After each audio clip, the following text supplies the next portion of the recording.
تماشاوان کردستان 24 اف دمه و باش هیویا دمن خوش و سلامت بود خازین اس نظیر کادانید گل ودامه بو پیشکش کرنا خلق کادی اش برنامه و برنامه به کردی و جاری جی دی خدمت اوین رزدار کین جر ناو نشانه که هری گرینگ او جی سحر راستیه یان جی وهمه سحر چوک ووشه وک پیف یان جی وک دیارده گلک نویسان سرهات یکرن و گلک بحث السرهات یکرن لمد فيتن بحثا في چندي بكين البواري قرآني آيا قرآن بيروس چوا گرنگي دايا في مجاري و چوا بحث جيكريا وكما بحث كري قلق آخفتنو نويسين سرهات يكرن شروي دروني و شروي جواكي و شروي زانستي بحثا في چندي هات يكرن مجد فيتن في خلاكي دا ديدا قرآني بوچونا قرآني چوايا سبارت سحري و سبارت بابت سحري و چندین پرسیار ادوی خلکی داده هنا آراسته کرن سحر چیا و قرآن چوا بحث السحری کریه زاناین آینی چوا بحث السحری کریه هر وصا آیا راست پیغمبر صلاف سربن سحر لحات یکرن و دیسان مدوید بزانین چوا سردریکا شرعی و زانستی ادگل دیاردا سحری بکین اف پرسیار و چندین پرسیارین دیتر دی بنا مجارا خلکامه ادگل زور برس ما مست عبد الرحمن صديق ناوي خوب ناوي وخيرتنا كرم جناب السيداي كين زور بخير سلام ما مست برس وكما بحث كري دياردا سحري دياردا كان نينيه بلكو دياردا كيف نويانيه همان دمدا زور اخفتنو زور نويسين سر في مجاريان في بابتي هات يكرن لو رمد فيتن في خلي كده ام ديدك قراني بزانين آية السحر تشيو قراني تشوا بحث السحري كريا بله بناي خوي بخشن دي مهربان ديار السحر سرتاكاني ميجو ليو سرچاوي گرتوا شتيك تۆ نازانی هۆکارەکەی چییە بله من دەیزانم کاتێک کە تۆ نایزانی و من ئەو کارە لە بەرچاوی تۆدا ئەنجام دەدەم دی دەتوانم بە نەوعێک لە نەوعەکان بڵێم ئەم کاری من کردم سحرە بله بۆ سحر بوو بۆ زۆرێک لەو شتانی جاران سحر بوو ئێستا زانست سەلماندی کە ئەوە سحر نییە بۆ ئێستاکە لە یوتیوبە کە ئەوانەی کە کاری سحر ئەنجام دەدەن دوای خۆیان دەڵێن بڕوانن بە حرەکەی بەطی لەسەر خۆ پیشانت دەدەنەوە چیمان کرد بەڵام بە خێرایی بوو چاوت پێ نەکەوت ئەو کا دەڵێ ئیتر ئەمە سحر نییە کەواتە کەواتە مەسئلەی سحر پەیوەستە بە بوونی زانست و نەبوونی زانست کاتێ زانیاریت هەیە دەربارەی شتێک کەس ناتوانێت بڵێ ئەم کاری ئەنجاممدا سحرە نەڵێ نەخێر ئەوە سحر نییە بە هەمومان دەکرێت ئاوایە و ئاوایە و ئاوایە وەختێ نەتزانی دەڵێ ئەمە سحر و تۆش بڕای پێ دەکەی کەواتە سحر پەیوەستە بە نەزانی ئینسانە بەو قۆناغی کە ئینسان شتی نەزانیوە کەواتە ئەمە پەیوەستیشە لە قورئانەوە قسە بکەین پەیوەستە بە سحر و جن پەیوەستە بەیەکەوە وەکو لە ئەڵلقەی پێشوودا باسمان کرد وتمان پەیوەستە ئەبێ قۆناغەکانی پلەبەندی پەیوەندی نێوان ئینس و جن بدۆزینەوە لە قورئانە سەرەتاکەن خدا فەرمی وەلجان خەلەقناه من قبل من نار السموم کەواتە بەری ئەوە و پێشی ئەوەی ئینسان لەسەر ئەم ئەرز و خاکە بێ جن هەبووە ئیدی ئەو کۆتایی پێدێ کە ئەو کۆتایی پێدێ ئینی جاعل فی الأرض خەلیفە بە پەلە بڵێم مرۆڤ دێ وەختێ مرۆڤ دێ ماوەیەکی دیاریکرا و مرۆڤ و جن بەو دەسەڵاتی جاران نا بە دەسەڵاتێکی کەمتر و بە ئیشەکانی خۆی پەیوەندیەکی ڕاستەو خۆی ماوە لەگەڵ ئینسانەکەدا بۆیە هەندێک جار زیان دەگەێنێ وەکو زیانیان بە ئەیوب سەلامی خوای لەسەرگیان هەندێک جاریش دەتوانی بەکاری بێنێ وەکو سولەیمان سەلامی خوای لەسەر کە بەکاریانی هێنا و کاری پێکردن بەڵام لە فترەی سولەیمان بەدواوە لەسەر دوعاکەی خۆی ڕەبی هەبلی ملکن لا ينبغي لأحد من بعدي كواتا روليا نما لجيان بو معناي تسخيري جن ايدي كوتاي بيان ايش يبغى جن تسخيره كم بكاريان دينا تنيا وسوسه بنبي اجا دينا قناغي دواي اول قناغي دواي اول سوره جن دابزي بو پیغمبر جودي خوای لسر خدا بو من دجرته ولا سوره الجن لسر زماني اوانو جن كان خويان دلن وان لمسنا السماء فوجدناها ملئت حرسا شديدا وشهوبا اما اسمان استاكا بربو ولا شهوب نيازك وكو جاران نما بچين وان كنا جاران نقعد منها مقاعد للسمع لبداد نشتين جومان دقرت هوالك من دز دكود دمان هنا كواتا اويك بيان دقود سحر جاران او بوارب وكجن تواناي هب ولا اسمان استرقاق جو بقري لا اسمان شي اغوزري لا لملائي اعلى شي اغوزري وريان قرتو هنا وانا داوي انا وبهندق لمروفكان مروفكانش بكارن هنا وتوانا ام السحر نوبي السحرش دوناس راسته كوابه لسورة الجنة كان سدلن خدا بو من دجرتوا وأن كنا نقعد منها مقاعد للسمع فمن يستمع الآن يجد له شهابا رصدا إدي جهران أوهابو لا أنجامي أمدا جارك دي أوان دلن وأن لا ندري الشر أريد بمن في الأرض أم أراد بهم ربهم رشدا كواتا إنسان راشد بو إدي جنەکان ئەو توانایی جارانیان نەما و خوددا ئەو ڕێگەیەشی لێگرتن ئیدی ئەوە کەواتە بەدابەزینی سوورەتی جن ئیدی ئەوە نەما خەبەری نهێنی بێهێنرێت و بدرێ بە کەسێک و ئێمە نەیزانین کەوتینە سەردەمی عقلی ئینسان خۆی ئەگە سێری قورئانکەین بە درێژی قورئان باسی چەند شوێنێکمان بۆ دەکات یەکەم شوێن باسی بابلمان بۆ دەکات بابل ئەو شوێنەیەکە ئیدی دەزانرێ بابلی عێراقا حتمما لە پێشی زاینەوە چەند هزار ساڵ لەمەوە بەرەکات کەواتە ئەمانە ئەم کارانیان ئەنجام داوە ئەم کارانیان ئەنجام داوە خەڵکێکی دیکە هاتۆ لەوانی وەرگرتەوە توانە ئەمە سولەیمان ئەم ئیشەی کردووە یعنی ئەو کارێک کە خوددا جنی تەسخیر کرد بۆ سولەیمان هەندێک بێباوەڕ گوتوانە سلێمان کوفری کردو ساحر بۆ خودداش دەڵێ وەما کەفەرە سولەیمان ولكن الشياطين كفروا يعلمون الناس السحر كواتا سحر بو بتعليم أكري خلق فيري به أكري خلق فيري به أما هموي سردمي بابل إيشان لسر كردو كاريان لسر كردو بيوستيان كردو با أستيروه بويا آلهة أو سردم الناوي عشتار بو عشتار قوري بو أستار وأستار قوري بو ستار بإنجليزي ودا قوري بو أستيرة بكرديو أوي إبراهيم سلامي خوي لسر أو سردمية كاتيكا سێری ئاسمان دەکا و نجوم دەبینێ و دەڵێ ئەوە نەخۆشیان خستم ئەو قسە و باسی ئەو سەردەمە ئەەکە اینجا لەوێەوە دێنە میسر کاتێک کە دێتە میسر لە دوای بابل خوددا هەموو مەساحەی قورئانی پڕ کردوتەوە لە باسی سحر لە میسر لە سەردەمی میسرەکاندا ئەو سەردەمەش کە حتا گەیتە سەردەمی موساش هەر سحر بەکاردێنە لەگەڵ موسادا ئەو سحرە خوددا ڕووی دەکاتەوە دەڵێ فسحروا أعين الناس واسترهبوهم کەواتە سحر کەشێکی پێویستە جەوێکی پێویستە دروستیکەیت و تاریکیە دروستکەیت و دەنگێک دروستکەیت و دەنگێک دەربێنیت و نەوعێک لە سام و ترس و هەیبەتێک دروستکەی لە شوێنێکە ئیسترهاب وەک ئێرهاب ئیسترهاب یعنی هێنانی ڕەهبەت بۆ ئینسانەکان اینجا کارکردن لە چاوی ئینسانەکان ئەوە چاوی تۆیە ئەو شتە لەو دقەیە ئەو شتە ئاوا ئەبینێ ڕاستەقینە نییە بەڵام مەوەستا لێرە مەترسیەکی هەی سەبارەت ئەختنە جەنابێتە کە توتبێژی ئەبخو سحر وەهمەکە یا گرێدایە بزانستی بە ئەڤە ڕێخوشکردنێک نییە بوان کەسا ئەوێت وی دەرگەهیدا کارتکەن کەواتە ئەم زانستە ئەبێ فێری زانست ببین ئێمە تا بزانین چۆن دەڵێ ئەو شتە زانستە هەر لای ئەو نییە ئێستا بۆ ئەم سەردەمە بەسم ئەوە بوو باسی ڕابردوو ئاوا هاتووە تەسەلسولی سحرەکان اینجا بۆیە خوددا دەفەرمێ فإذا حبالهم وعصيهم يخيل إليه من سحرهم أنها تسعى يعني موسى تەماشای حەبلەکانی دەکرد تەماشای داری دەکردان ڕابوو لە ئەرزەکە داری درێژ وەکو عەسا سەرەکە ئەوانە دەجوڵێن ئەو مصریانە چیان چۆن ئەمەیان جوڵاندووە دەرکەوت زیئبەق بووە ئەو دارە ناوی بۆشە بڕێکەی لە مادەی زیئبەق HG کە دەکشێ ئێستاش لە ترمۆمەتر بەکارێنێت دروست بیت وانە حەبلەکان هەمووی بەو مادەیەدا دەپۆشی و جام فرعون دەیگوت وأن يحشر الناس ضحى يعني هەتاو بڵند بێ گەرمای هەتاو کە تەئسیری لێ دەکا دەکشێ دەجوڵێ کە دەجوڵێ موساش وایزانی دەجوڵێ وتیەوە حرەکەت دەکا خوددا پێی دەڵێ فإذا حبالهم وعصيهم يخيل إليه من سحرهم أنها تسعى يخيلوا كواتە خەیاڵ بوو ڕاستەقینە نەبوو ئەگەینە قۆناغێکی تر ئەو قۆناغەیەکە کۆتایی پێدێنێ لە سەردەمی پێغەمبەر درودی خوای لەسەر کە ئیتر خوا سوبحانه وتعالى هەردوو سوور لە سوورەتی مەعوذەتینی بۆ دەنێرێ کە ئەفەرمێ قل أعوذ برب الفلق من شر ما خلق ئەمە زۆر گرنگە ئەم دوو سوورەتە کە خوددا بە مەبەست و بە حکمت دەیخاتە ئاخری قورئان کە تۆ قورئان ختم دەکەیت بەو دوو سوورەتە کۆتایی پێدێنی بۆچی پێت دەڵێ کەواتە ئەوەی لە تاریکیدا ڕوودەدا و نایزانی دەبێ بە سحر بۆیە خوددا دەڵێ قل بڵێ تۆ بچی بڵێ أعوذ برب الفلق من پەنا دەگرم بە خودای خاوەنی ڕووناچی فەلق سوبحە سبەینانە کەواتە وەختێ لە ڕووناکیدا دەژین دەکەوینە زانستەوە وەختی ئێمە لە تاریکیدا دەژین وازین هەموو شتەکان سحرە لەبەرەوە یەک جار پەنا بە خوددا دەبەی قل أعوذ برب الفلق یەک جار پەنا بە خوددا دەبەی من شر ما خلق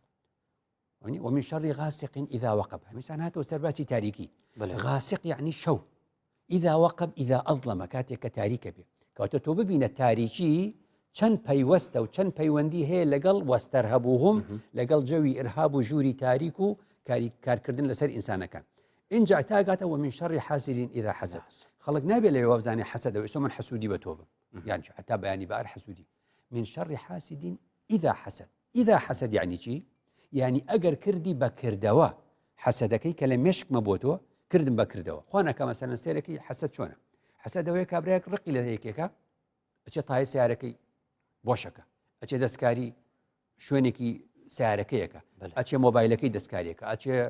شتێکی خراپ ینی حەسەدا زهنی کارتێکردنیە کارتێکردنی نییە ئەوە ئیدا حەسەد اینجا لەبەرەوە کۆتایی بەوە دێنێ خوا سبحانه وتعالى قل أعوذ برب الناس ملك الناس إله الناس من شر الوسواس الخناس هاتە سەر ئەوەی کە ئیدی شتێک نییە بە نێوی سحر کەواتە ئەو تەنها کەسێت وەسوەسە ئەو کەسێت ئەڤڕ مامۆستا ناو شعوەزێدا کارتکەن کارێکی شعوەزیتکەن یانکو فێل بازیل خەڵکێکتکەن ئایا بە چیتت بن دەرگەی زانستی دامشین بژنەوە زانستەکە قەت ئەبەدەن باش کارێکی زانستی نییە کارێکی هەڵخەڵەتاندن و فێڵکردنە بۆیە مامۆستایەکی زانکۆ یا تۆ ناچی بەێ وانە کەسێک بڕۆی بەوانەیە کە هیچ دەزانست نازانێ دەسێتت خوش مامۆستای بەرز وەک هەرجار مدوێتن بینەرن بەڕێژی هەفپشێک بکەین ناواوی گەنگە شاخودا سەبارەت ئەفتەوەرێن بەحسکەین ئایا سحر وەهمە یانژی حقیقەتەکە بفەرمونون با پێک بە بینەر بین گوێ خوب دەینە سەرنجێنوان بە ڕێزانە کا چشمەڕە گوتیە فەرمە بەڵێ سعر هەیە باوەڕم پێ هەیە چکە لە سەردەمی خۆی سعریانە پێغەمبەر صلی الله علیه و سلم کردی ئێمەش موسڵمانی دەبی باوەڕمان بە سعر هەبێت هەشە چکە لێم نیش کرایە بەخۆم باوڕەیەکی یەقینم پێەیە 15 دەفتەر دۆلارم ئیفلاس کردیە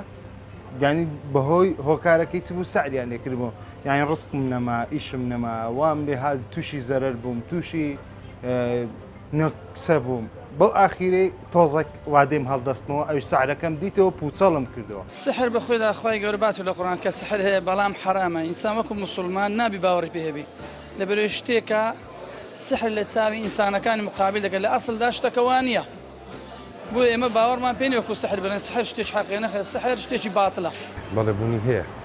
زۆر ئاسایشە لەبەرەوەی ئێستا سحر مەسەرن لە زمانی فیرعونەوە بگرا ئاسمانەکانە وەختی نەگیراون مۆزەتێندا نەبەزی بوو بابنە قوڵ الله ئەحد قوڵ ئەعوذ برب الناس قوڵ ئەعوذ بالفەلق نەگیرا بەڵام کە پێغەمبەر صلی الله علیه و سلم هات ئاسمانەکان گیران هەتا پێغەمبەری خوا صلی الله علیه و سلم سحری لێکرایە وەکو خۆم ئەم باوڕم بە سەعر نییە شتەکە یعنی ئەوم هیچم نەدیتی یعنی برێن لەو مۆزوعی وەکو خۆم یعنی باوڕم پێ نییە بەڵێ بڕوان بە سەعر هەیە زمانی خۆشی لە پێغەمبەری کراوە ڕوحم بە قوربانی بی ئێستاش ئەو شتا ئەسڵ و ئەساسیشی هەیە زۆر جار کرایە لە ڕسخ کرایە ئەو شەخسە ڕسی کەم دەکا لە دوکاندارانش کرایە و ڕسخ کەم دەکا یاخود لە ژنومێر کرایە ژنومێردەکە لێک بووینە کە لێک دەبن پاشان سعرەکە دەوەشێتەوە بەدڵنیاییەوە باوەڕم پێێتی چونکە ئێمە لە ژانی ڕۆژانەماندا زۆر جار کۆمەڵێک شتمان دیوە کە شێوازی سحری بوون وەکو موسڵمانیش باوەڕمان وایە کە خوا گەورە لە قورئاندا باسی کردووە و ئەگە هەڵە نەبم هانی هەندێک لە موسڵمانانی داوە بۆ ئەوەی فێر بن شێوازی سەحر بزانن نەک بیکەن بۆ ئەوەی ئەو سەحری کە لە خەڵک دەکرێ ئەوان پوچەڵی بکەنەوە بەدڵنیاییەوە باوەڕم پێێتی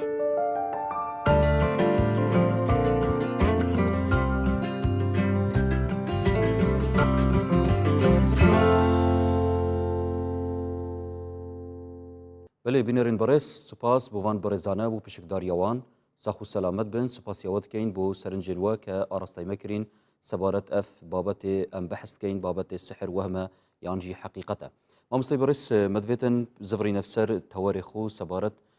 مژارە سحرێ حقیقەتە یانجی وەهمە بزانین مامۆستا پشتیمەزانی قورئانە پیرۆز چاوە ئاماژەدایە وی چەمکەیوان کۆ vê مەسەلێ vê مژارێ بزانین زاناین ئاینیژی چ دەور هەبووە و چ ڕوول هەبووە و چه هەلسەنگاندنێک هەیە بۆ vê مەسەلێ بەڵێ سەرەتاکان چونکە مرۆڤ چۆن دەڵێ هەندێک شتی تاقی کردوێتەوە یەکێ لەو شتانی کۆنترینی زانستەکانە تقریبن بریتە لە زانستی کیمیا زانستی کیمیا پێشتر پیان گوتووە سیمیا هەندێک جا پیان گوتووە خیمیا دوای ئێستا پێ گوترێ کیمیکاڵ لە سەردەمی ئێمەدا و پێی دەڵێن کیمیا ئەم زانستە یەکسان بووە بە سحر ئەوەی زانیوێتی نەیگوتووە ئەمە زانستی کیمیایە یەکسەر سحرە بۆ چونکە توانیوێتی هەندێک مادە لەگەڵ یەکا تێکەڵکە ئاگر دروستەکە هەندێک مادە لەگەڵ یەکا تێکەڵەکە ئاو دەرەچێ بۆ نمونە خەڵکەکە ئەمەی نەزانیوە بۆی وازانیوە ئەمە یەکسانە بە سحر بۆیە ئەگە بچیتەوە کتێبەکانی ینی فقی ئیسلامی قدیم زۆربەیان باسی کیمیا دەکەن کە کیمیا سحرە حتا ئیبن القەیم کتێبێکی هەیە لە کتێبەکەیدا دەڵێ بطلان الكیمیائی من 40 وجها یعنی چی یعنی بطلان السحری مەبەستەوەی سحرە بەس پێی دەڵێن کیمیا بۆچی ڕقیان لە کیمیا بووە کیمیا لەو سەردەما حتا تەکفیری ڕازی عفوەن ئیبن سینا و ئەوانە کراوە لەبەرچی جابری کوڕی حەیان و ئەمانە لەبەر ئەوەی وتوانە ئەمانە هەوڵی دووشت دەدەن لە زانستی کیمیاوە هەوڵێک هەبووە بۆ ئەوەی کە چۆن مادەی مس بگۆڕین بیکەین بە زێر چۆن مادەی ئاسن بگۆڕین بیکەین بە زیو ئەوە ئەمڕۆ شتێکی هەوڵ ئێسش ئەو هەوڵە ئەدرێ لە ڕووی کیمیاوە ئەلکترۆنەکان لە خولگەکان دەسوڕێن بە دەوری پرۆتۆن چۆن خولگەی ئەو زێر خولگەکانی بەو شێوازەیە و ئەوەندە ئەلکترۆنیتایە چۆن بتوانین ئەوەی لێ دەربێنین وەکو چۆن ئاسن دەستکاری خولگەکانی بکەین وەکو زێڕی لێ بکەین ممکنە بەس ئەم ئیشە هینیان زانیوە بە کارێکی خراپ فڵانە کەس دەیەوێت ئاسن بکە بە زێر فڵانە کەس دەیەوێت مس بکە بە زیو بۆ نمونە ئەمە وتوان ئەمە دەستکاریکردە ئەمە سحرە خاڵی دووەم کیمیاگەرانی ئەو سەردەمە گەڕاون بە دوای خولودە حتا گەلگامشی سۆمەرەکان دەگەڕێ بە دوای خولود دەگەڕێ بە دوای ئاوی حیات دەگەڕێ بە دوای دۆزینەوەی مادەیەکە ئیدی ئینسان نەمرێ وتوانە ئەمانە دەهرین ئیدی جارێکی دی کیمیاوای لێهات هەر لەبەرەوەی ئەبینی یەکەم کارێ داعش کردی چییە؟ داعش لەسەر ئەو قسانە ئەڕوە داعش لە زانکۆی مووسلی داگیر کردووەنیە لەو قسمانەی ئلغای کردەوە یەکسەر کولیەت العلوم قسم الكيمياء دای خست و سووتاندی مختبەرەکانیش و بڕۆ زانکۆی مووسڵ بپرسە داعش کیمیای داخست گوتی کیمیا سحرە بینی چۆنە کەواتە ئەمە شتێکی قەدیمە بەو شێوازە ڕۆشتووە کەواتە بەم شێوازە ئەکرێ بڵێ هەندێک لە زانایان ئاوا خراپ لە زانستیان ڕواندووە کیمیایان بە سحر زانیوە کە ئەوش هەڵەیەکی گەورێ زانایانی تر تێگەشتون کە بەڕاستی سحر وجودی نییە چونکە کە علممان بوو ئیدی ئەو شتە هەڵەوەشێتەوە عەرەب چۆن قسێکی ئەڵێ ئیذا عُرف السبب بطل العجب هەر شتێک هۆکارەکەیت زانی ئیدی سۆرپرایز نییە بۆ تۆ ئیدی شتێک نییە جێگەی سەرسوڕمان بێ بۆ تۆ چونکە هۆکارەکەیت زانی باش لەبەرەوە ئیمامی ڕازی دەڵێ بڕوانە قورئان فسحروا أعين الناس واسترهبوهم دەڵێ سحروا أعينهم لا قلوبهم یعنی شتێکی ڕاستەقینە نەبوو کاری لە دڵیان نەکردو بە چاوی ئەوان لەو لەحزەیە ئەو شتە ئاوا دەبینێ بڕوانە مەسەلەن ئێمە کە زانستمان نەبوو خەڵک بۆ ئێستا دەچێت بۆ ئەم نەوع سحر و جادو ئەم بابەتانە لەبەرەوەی نەخۆشیەکی هەیە یا شتێکی توپ چارەسەری ناکە ئەگەر توپ لە وڵاتی ئێمە ئەوەندە پێشکەوتوو بێ وەک ئێستای ئەوروپا کەس ڕوو لەم خەڵکانە ناکە هەر ئەوە سەبەبەکەت کۆمەڵگەهێت دینداردا سحر یا باوە ئەبینی بۆچی لەبەر چی واڵێم لە زمانی ڕابردووە هەتاوەکو ئێستاکەش مسلمانان دواکەوتون لە زانستی توبە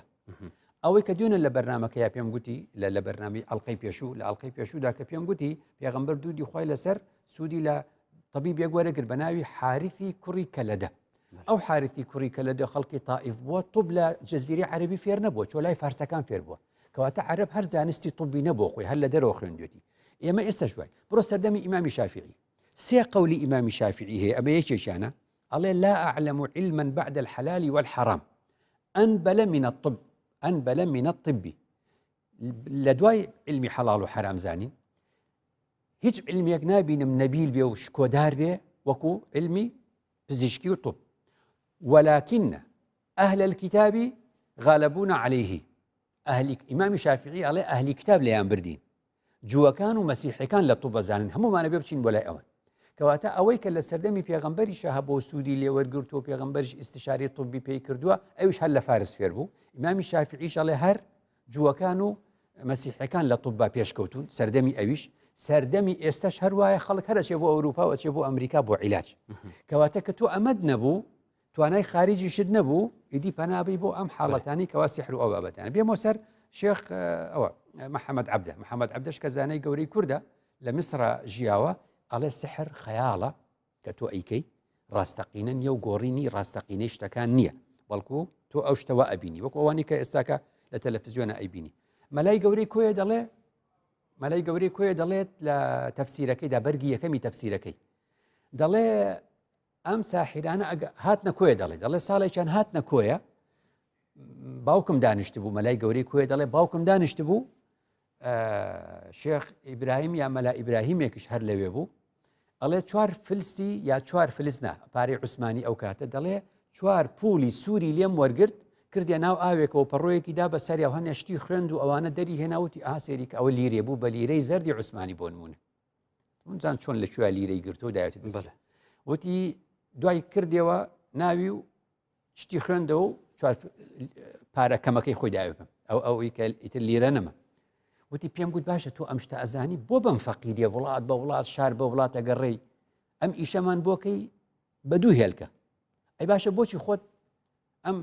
شتانە ناکەی بە لیرە و بە خۆت دەوڵەمەند بی وتی ئەتەوێت سەرم بە قوڕا بکەی ماڵم وێرانکە یعنی ئەمە درۆیە ئێمە شتێک ئەمە یەک دوو مەلای گەورەی کۆیە بە ڕەحمەتیە هەر لە بەرگی یەکەمی تەفسیرەکەیە ئەڵێ کۆمەڵێک خەڵکی ئێرانی ئێرانی پێڵێ حقەباز یعنی ساحر بەڵێ ئەڵێ هەندێک لە حقەبازی ئێرانی هاتن بۆ کۆیە هەندێک کاریان بۆمان دەکرد شتیان ئەگۆڕی بە شتێکی تر شتێکیان ئەکرد بە شتێکی تر لە بەرچاویمە وتی هەر خۆیان پێیان گوتین وتیان کوڕە مسلمانین خەڵکی کۆیە ئەم ئیشە لە ناو ئێوە باو نییە و ئێوە ئەم نەوع سیحر و دەست سەریعی و خێراییەتان نییە هەڵ نەخەڵەتێن پێمان ئێمە لە تەبرێز بووینایە ئێستا شاربەدەریان کرد بووین چونکە خەڵکی تەبرێز ئەم ئیشە ئەزانێ بەڵام ئێوە نایزانن لەبەرەوە پێمان هەڵ نەخەڵەتێن مەبەستم چی بوو مەبەستم ئەوە بوو ئەمە یعنی زانایانی چۆن ئەڵێ کورد ئاوایان گوتووە بەدیع زەمان کۆتایی پێبێنم بەدیع زەمان سەعیدی کوردی دەڵێ ئەم معجزاتەی کە پێغەمبەران خوددا پێداون ممکناتی ئێمەیە کە خوددا دەفەرمێ وەلی سولەیمانە الريح غدوها شهر ورواحها شهر یعنی خوددا پێمان دەڵێ سولەیمان چۆن توانی لە مودەی یەک شەو ڕۆژێکە مودەی یەک شەو ڕۆژێکە ڕێگەی 2 مانگ ببڕێ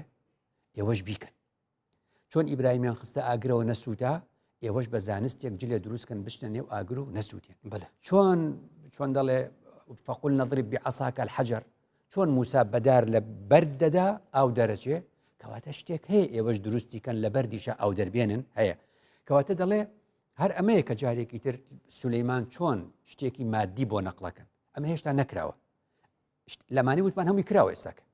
شتێک کە نەکرابێت چی ئێستاکە تۆ داوا بکەی ئێستا دیلیڤەری بڵێ کورسیەکەم بۆ بێنن لە ئەمریکاوە بۆ ئێستا هەر ئێستا ینی بە تیارەنە تۆ ئێستا داوای بکە و خۆت داوای کە و یەکسەر بە ئاسمانە بێ بگاتە لای تۆ وەکو ئەوەی کە بۆ سولەیمانیان کرد لەبەرەوە بەدیع زەمان سەعیدی کوردی دەڵێ ئەمەش ممکنە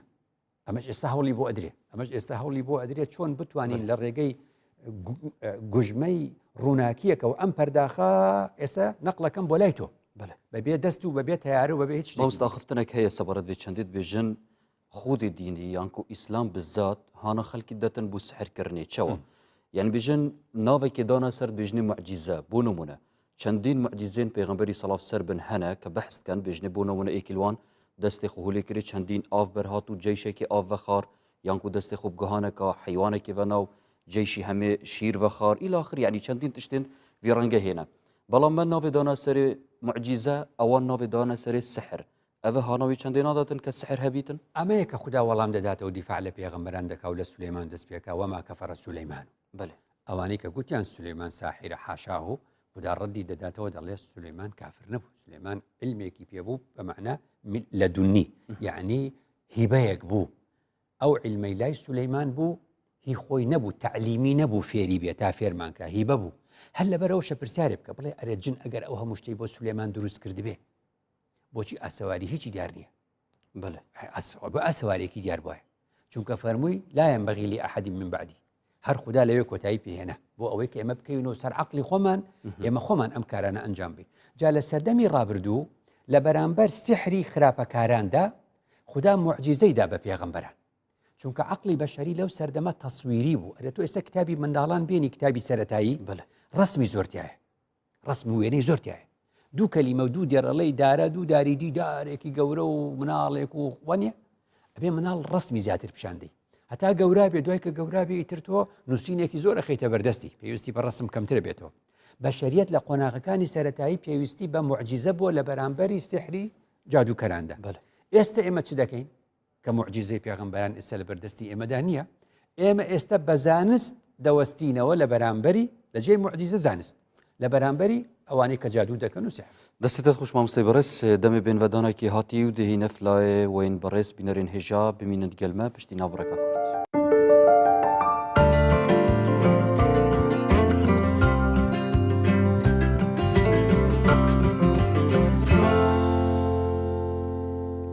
بینەر ڕزدار دووبارە سڵاف وەبن گەلوەداینە بوو پتر گەنگەشەکردن ئلسەرڤێ مژارە ئەم بەحثکەین کە ئایا سحر وەهمە یانجی ڕاستیە ئاخفتنێکە مامۆستای بەڕێز زۆر یا باوە شێن بێژم گەلێک ئاخفتن جیل سەر هاتیەکردن کە پێغەمبەر سڵاوێت خودی لەسەر بن سحر لێ هاتیەکردن ئایا ئەگەر ڕاستە پێغەمبەری سحر لێ هاتیەکردن بەری دەمێکی مەدگوتێ سحری ڕاستی بوونیە و خەیالە دەمێکی دیکەدام بینین ڕیوات هەنە کە سحر پێغەمبەری هاتیەکردن سڵاف سەر بن تو چاوە بێ شلووەت کەی و چاوە ئاڕاستەتکەی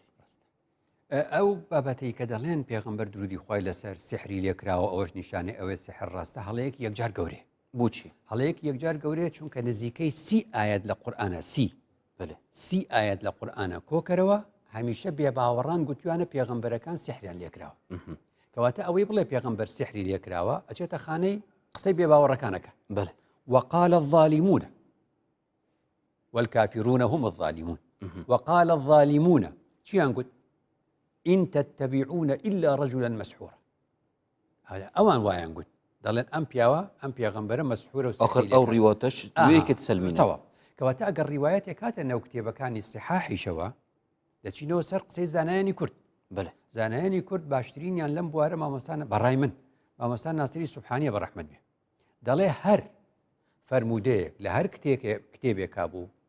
صحیح کتێبەکە صحیحیشی کۆ کرد بێتەوە لەوەیە کتێبی لەوەیە حەدیسی خراپی تێفرێدرا بێ دوای خۆی خاوەن دوای خاوەری کردیت دکراوە ئەم قسەیە لە فتح الباری هەیە من خۆم خوێندومەتەوە بەڵێ هەندێک حەدیثەیە کەوتۆتە ناو بوخاریەوە ئیبن حەجەر ئەڵێ ئەمە چۆن ئەم هاتوتە ئێرە ئەو ناڵێ تێیخراوە بەس ئەڵێ شەرحی تر هەیە لەسەر بوخاری وەک شەرحی ئیبن بەطال ابن بطال چ دەڵێ ولعل هذا من الأحاديث المقحمة في البخاري أو قصي ابن بطال لناو فتح البارية هي دەڵێ لەوانەیە ئەم جۆرە حەدیسە فرێدرا بێتە ناو سیحاح لە دوای خۆی تۆ شەر لەسەری دەڕۆی بە بەڵگەی ئەوەی کە مامۆستا ناسری سوبحانی بەڕەحمەت بێ دەڵێ ناگونجێ شتێک بڵێ ئەمە فەرمودەیە یا ڕاستە لەگەڵ قورئان پێچەوانێ بێ با بڵێن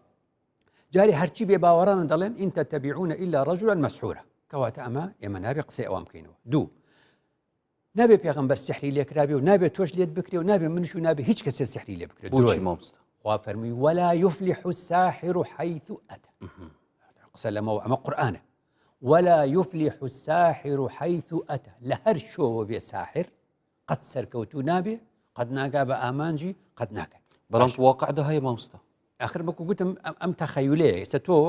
بچی بۆ شوێنە زانستت نەبێ کەسێک پێت دەڵێ سحرت لێکراوە و تۆ وا دەڵێ تۆ نەخۆشیەکی دەرونیت بۆ دروست بوو بێ ئەویش پێت دەڵێ سحرت لێکراوە تۆش بڕای پێ دەکەی هەرچی گوت جێبەجێ دەکەی آخر ئەمە چۆی ینی چۆی ڕاستیە یعنی تۆ دەڵێ هەیە کوا هەیە یعنی ئێمە مرۆڤمانێ وەکو گوتمان تووشی نەخۆشی دەرونی دەبێ ئیتر لەبەرەوەی لە وڵاتی ئێمە بڵێ نەخۆشی دەرونی ئەڵێ توانەوە شێتە عیبە خزم و کە سوکارەکەی شەرمەکەن ئەڵێن ئەگە بیبین بۆ لای کەسێک ناڵێن شێتە بیبین بۆ لای دکتۆر ئەڵێن شێتە ئەمەش نەکبەتی ئێمەیە بەڕاستی جا پێت بڵێم خدا فەرمووی ولا يفلح الساحر حيث أتى خدا فەرمووی والله يعصمك من الناس بە پێغەمبەری فەرمووی خدا فەرمووی ئەی محەممەد خدا تۆی پاراستووە لە هەموو ناس کەس دەست ناتوانێت بۆ تۆ بێنێ ئەمە سحری لێکرا بێ پێچەوانی ئەم ئاەتە نابێ پێچەوانی ئاەتەکەی تریش نابێ باشە هل سقسي إمام ناصري سبحاني لائق نییە بە مەکانەی پێغەمبەر سحری لێ بکرێ خاتم الأنبياء والمجا ئەمەی کە ئەم تۆمەتەی دروست کردووە بۆ پێغەمبەر مەبەستی چییە ئەڵێ ئەگەر ئەمە سەری گر بڵێن محەممەد المستەفا سحری لێکرابێ تۆ چیت فڵان چییە ئەو چییە ئێوەش لێتان نەکرێت دەی وەرن بۆ ئەم بازرگانی ڕێگە دەبووان خۆش بۆی پارە پیاکەن تۆڵی کاکە من عالیمم من ئەوە سحری چی کوڕەڵێ محەممەد المستەفا سحری لێکراوە تۆ چیت ئەمە سەبەبەکەیە بەشان لائق نییە قەت کەس حەدی نییە ئەنبیا معسوومن پێغەمبەر خدا پێی دەفەرمێ والله يعصمك من الناس خەڵک چۆن دەتوانێت سحری لێ بکە ئەمەوە عسمەتی ئەنبیا کە ئەنبیا معسوومن عەقیدەی ئێمەیە عەقیدەمان وایە کە پێغەمبەران معسوومن باش نییە ئەو قسەیە پێچەوانە دەوەستێتەوە لەگەڵ ئەو ئەحادیسی ئاحاد لە عەقیدەیا وەرناگیرێ تۆ بڵێ وەڵا پێغەمبەر بۆ نمونە سحری لێکراوە خاڵێکی تر ئەو حەدیسەی کە ڕیوایەتی دەکەن دەڵێن پێغەمبەر دوودی خوای لەسەر سحری لێکرا نەیەزانی چ دەڵێ نەیەزانی چۆتە لای خێزانی ئاوا دەڵێن حەدیسەکە تەنانەت ئەسباب نزول پاڵپشتیەوەی اینجا دەڵێن چی دەڵێن خوا جبریلی بۆ نارد وانە مەلائیکەی بۆ نارد لە لای سەری دانیشتن لە لای قاچی دانیشتن گوتیان سحرێکرد لێکراوە یەهودیە کردی ئەو شەمسا قسانە پاڵی یەهودی ئەمەش مەسەلەی سیراعە لە بینی یەهود و عەرەبە ئەو جا دەڵێ لەناو بەحرێک لەناو بیرێکایە بیری ئەنساریەکە ئێستا زەرد هەڵگەڕاوە ئاوەکەی ئەگەرێکێ بتوانێت بچێ بیهێنێتەوە ئەوە تۆ سحرەکەت بەتاڵە بێتەوە ئەڵێ یا عەلی بڕۆ بیهێن و ئەیهێنێتەوە ئیتر ئەڵێ سحرەکەی بەتاڵە بێتەوە سێری ئەم قسێ ئەڵێ جوبریل چی بۆ هێنا ئەڵێ مەعوذەتەینی بۆ هێنا وتی ئەم دوو سوورەتە بخوێنە چاکەبی ئەم ڕیوایەتی بۆمان باز دەکەن کە پێغەمبەر سحری لێکراوە لە مەدینەیە وای بەڵێ معوذەتەین زوو لە مەکەدا بەزیوە ئەوە چۆن بەڵێ مامۆستا زۆربەی هەرە زۆری تەفسیرە ئەف سەبەب نزولە یا واردە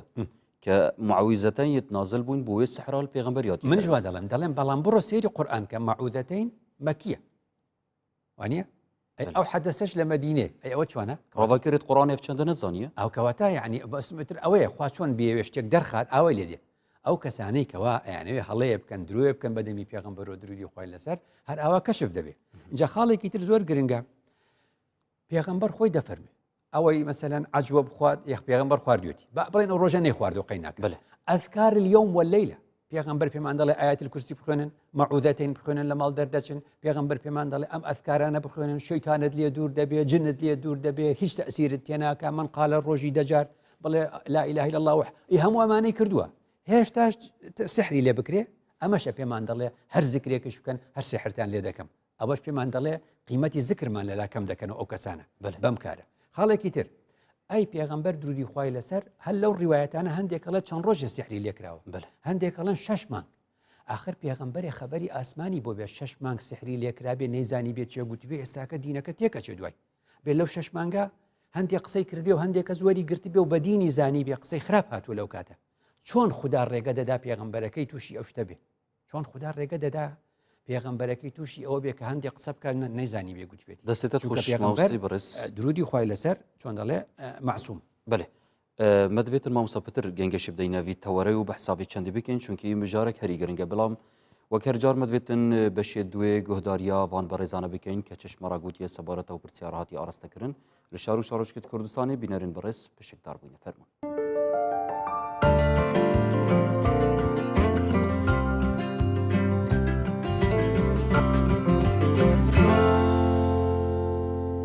لەوانەیە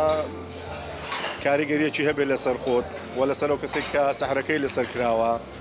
ینی بەلاتەوە سەیرەکە خەڵکێک بێ خۆ بۆ ئیشانەوە مەژغوڵکە ببێتە خۆکارێک بۆ زەرەردان لە کەسی بەرامبەر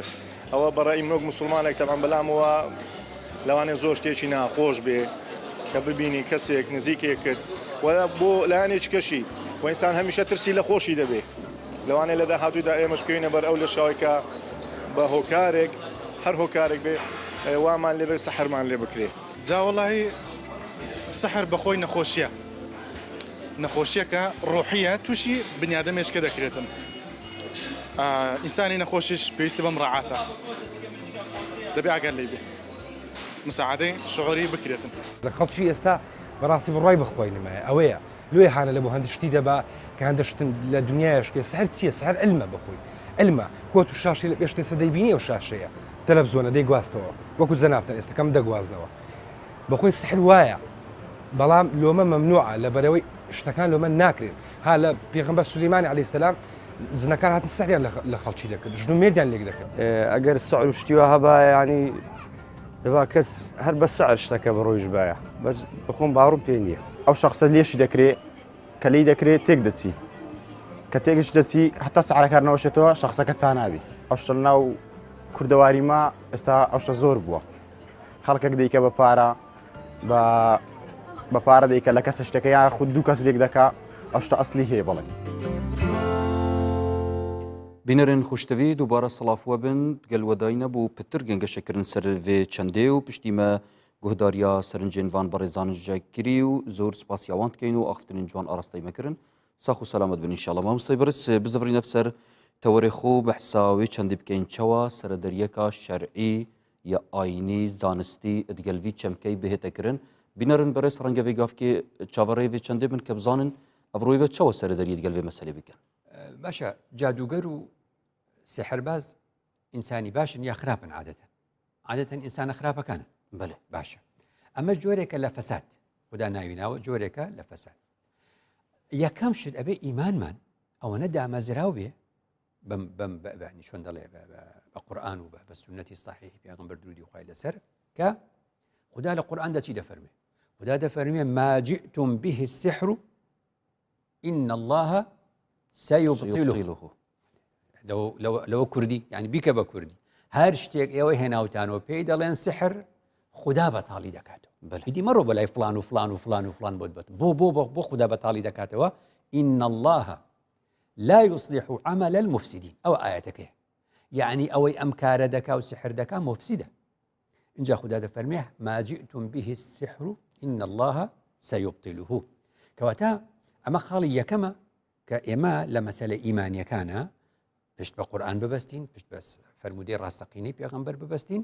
ئەو کات بمان دەرەکەوێت ئەم قسە و باسانە ممکن نییە چەند کەسێک لەم دنیاە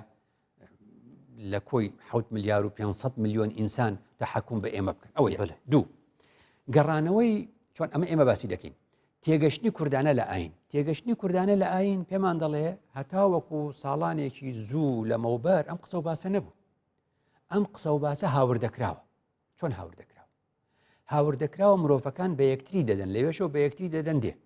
یعنی سێرەکەی زۆرترین شوێن کە بڕوای بەم سحر و جادووەیە لە جیهانی ئیسلامی تقریباً وڵاتانی کەنداوە بە پلەی یەکەم، بە پلەی یەکەم، دوای مسر و ئەوانەی تریش دێ. وڵاتانی کەندا و دایان ساڵە چ دەکەن؟ فلیپینی و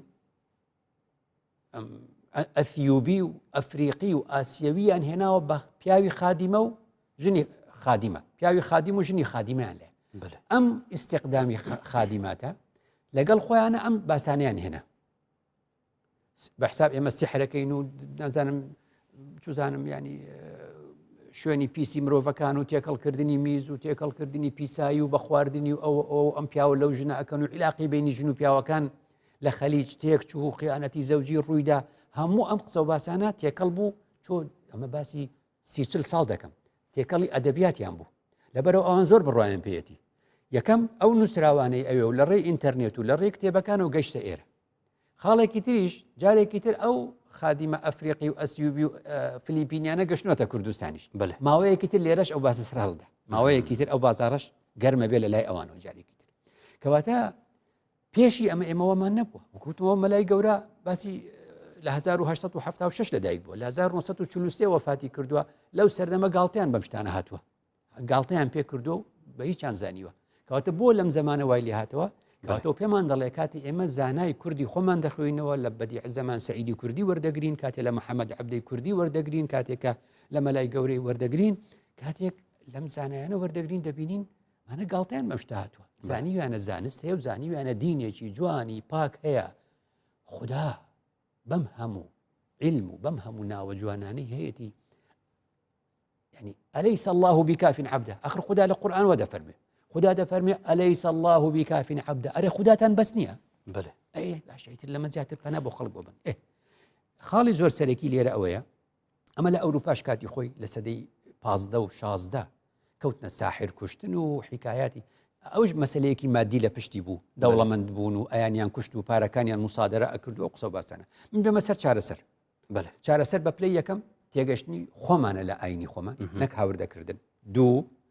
مەسئلەی پەروەردە زۆر گرنگە. پەروەردە یعنی وەزارەتی پەروەردە ئەگەی لە مەنهەجەکان بێ ئەم قسە و باسانەی تێدا نەبێ. هەروەها زۆر گرنگە چاودێری وەزارەتی ڕۆشنبیری چاودێری دراماکان بکە. ئەم درامایانەی ئێستا عرض دەکرێ تورکی بێ و مەکسیکی بێ و ئەجنەبی و هەر شتێکی تر بێ زۆر باسی سحری تایە. بله کەناڵی سحریش زۆر کراوەتەوە کە ئێمە کۆنتترۆلی ناکەین، بەس خۆ بێ قسەی لەسەرکەین،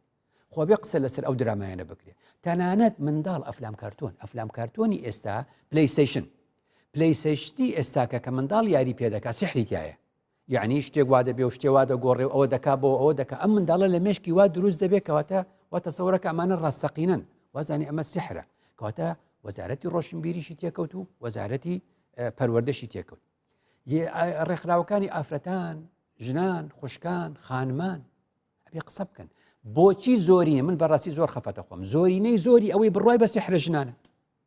بۆچت زڤڕیتەوە بچەنە خەتای پیاوەکانیانە. بۆچی پیاوان یەکەم شت مشکلەی زەواج هەیە. ژنت بەسەر دێنم، ژن دێنم، ژنی دووەم دێنم، ژنی نازام چی دێنم، ئەوە خەڵکەڵێ وەڵا پیاوەکە سحری لێکراوە بە تەمای فڵانە کەسە. ئیتر ئەو ژنە نازانێت چی بکە، ئەچێ بەو شوێنەیە. کچێک شووی نەکردووە ئەوێ شوو بکە. وەکو سەردەمی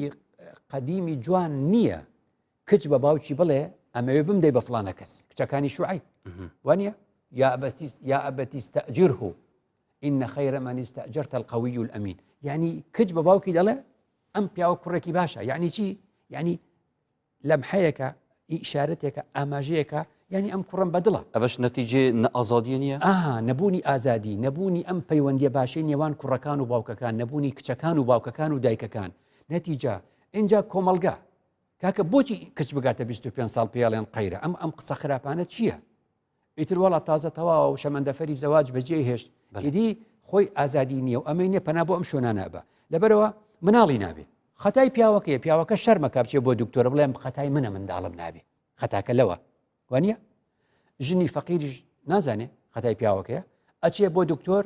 عیلاجی نییە ئەنجاڵێن پرۆ بڵێ فلانە شێخ و فلانە کەس تەمانێ بە بە شێخی باش و ڕاستەقینە سەیری باش و ڕاستەقینەشمان هەیە ئەگەمان لێبێ تێکەڵیان نەکەین لەگەڵ جادوکەر و خەڵکە خراپەکە مەبەستم خەڵکی خراپە ئەو کاتە وڵا لێ مناڵتە بێ لێ بڕۆ نازام ئەو شتانەوە زۆر شتی خراپیش لەو ڕۆ بەڕاستی ڕوویداوە خیانەت پیاوی خیانەت دەکا ژنەکە دەچێت بۆ ئەم نوع عشتانە ئینتیقام ژن ئینتیقام دەکاتەوە دەچێت بۆ لای کەسێکەڵە سحرێکم بۆ بکە لە پیاوەکەم ئەو ژنەی کە هێناوێتی ژنی دووەم لەبەر چاوی ڕەشیکە ئەمانە هەموو کێشەی زۆر گەورن قەضا یعنی دادگاکان دەبێ بێنە سەر ئەم خەتە دادگا بێتە سەر ئەم خەتە بۆچی چونکە خەڵکێک پیا بۆ کارێکی خراپ دەکات تۆ بینی گشت ئەوانی لەسەر تەلەڤیزیۆنن خەڵکە کوژن زۆر قاتیلمان زۆرە یەکسەر چییە پۆلیس ئەیگرێ ئەو بوات کرد وڵی چی بکەم شەیتان پێی کردم ئەمە قبولە لای قازی ئەمە قبولەکرێ تۆ قبولتە داعش هەندێک لەم کارانیان کردو داعشیان گرتووە ئەوت کوشت ئەو ژنەت ڕفان ئەوە دوالێ کرد ئەمە چی هەڵە وڵی من جنم تایە من نەبووم جنەکە بوو ئێگەر ئەمە ڕێ بەم قسانە بدەین زەریعەیەکە بوو چەند زەریعەیەکە بێ هەموو ئەم شتانێ بێ بۆ سەر کۆتایی ئەمانە ئەم ئەگەر زۆر بەپەلماوەست ئەبێ بە خەڵک بڵین کاکە سیحروشت هەمووی درۆیە ئەگەر ڕاستە حکوومەتی هەرێم ئێستا زۆر محتاجی پارەیە وانە وەرن کاکە ئەو برادرانی ئەڵێن ئێمە سیحرەکەین و سیحر ڕاستیە ئەرن هەرچی کاغەزی دنیای بۆ حکوومەت هەرێم بیکەن بە پارە وانە بە پارە با بۆ خۆیان بکەن با بۆ خۆیانی بکەن لە یەکەم ڕاستەکەی با کاکە بچن ئێستا کە دەوری دووەم لە ڕێ ئازان با بچن لە ڕێگەی جنەکانیانەوە بچن سوالی دەوری دووەم بۆ تەڵەبەکان بێنن باش نییە ناتوانن ئەگەر ئێستا ڕاستەکەن حیزبەکان ئەڵێن ئەلکترۆنی تەزویرە و ئەوە تەزویرە و ئینتیخاباتی پەرلەمان لە ڕێە حیزب ملیۆنێ دۆلاری داوە نەفەر ملیۆنێ دۆلاری داوە لە عێراق بۆ ئەوی کورسیەکی پەرلەمانی دەستکەوی وانە کاکە ملیۆنە دۆلاریش ئەدەن بە تۆ ئادەی بڕۆ دەستکاری ناو جیهازەکان بکە و دەنجی فلانە حیزب زۆر کە بزانە حیزبەکە پارەتە دەدەیاننا ئەم شتانە ئەسلی نییە ڕاستە نەتیجێ ئەوان هەمی ئەختنی جنابێتەکری سحر وەهم و خەیاڵ وەهم و خەیاڵە وەزارەتی ڕۆشنبیری وەرە سەرخەت وەزارەتی پەروەردە وەرە سەرخەت وەزارەتی ئەوقاف و کاروباری ئاینی یەشێتی زانایانی ئاینی وەرنە سەرخەت لە کۆتایی وەزارەتی ناوخۆ چۆن ئاسایشمان تێکەچێ لە ڕوویەکی ترەوە ئاسایشی کۆمەڵایەتیشمان تێکەچێ بۆ ئەهێڵی لە ماڵانە کچی خەڵک ببرێ و بخەوێنرێ و بهێڵدرێتەوە و جنی لێ دەرکەن و دەستخەنە ملی و بیخنچێن و ئەمە چیە دەستێتت خۆش مامۆستای بەڕێز زۆر سپاسیاتتکەین بوان پەیوەند زێڕی نوێن جوان تا ئاڕستای مەکردین زۆر سپاس بوو جەنابێتە بینەرین بەڕێز وی ئاوایی دەهینە دومایاوێ خەڵکێژێ زۆر سپاسیاوەین بەڕێستکەین کەتگەلمەدەبوون تا دومایە خەڵکی هێویاماوە مەشیابیتن خزمەتێکی پێشکەشی ویان ڕێزدار بکەین هەروسا سپاس بوان بەشداراوێت بەشدار بووین ئەدڤۆکس بۆ بادا و سوپاسی بوان بەڕێزا ئەوێن ڤۆکس بۆ ئامادەکردین شار و شارشکێت کوردستانی و زۆر سپاس بۆ هەفکارین بەڕێژی ژۆرە کنترۆلی و هەروسا ئەوێل پشت کامیرای ڕاستیان ساخ و سەلامت بن ببینم خێر و شاد دەروونێکی شاد و ئارام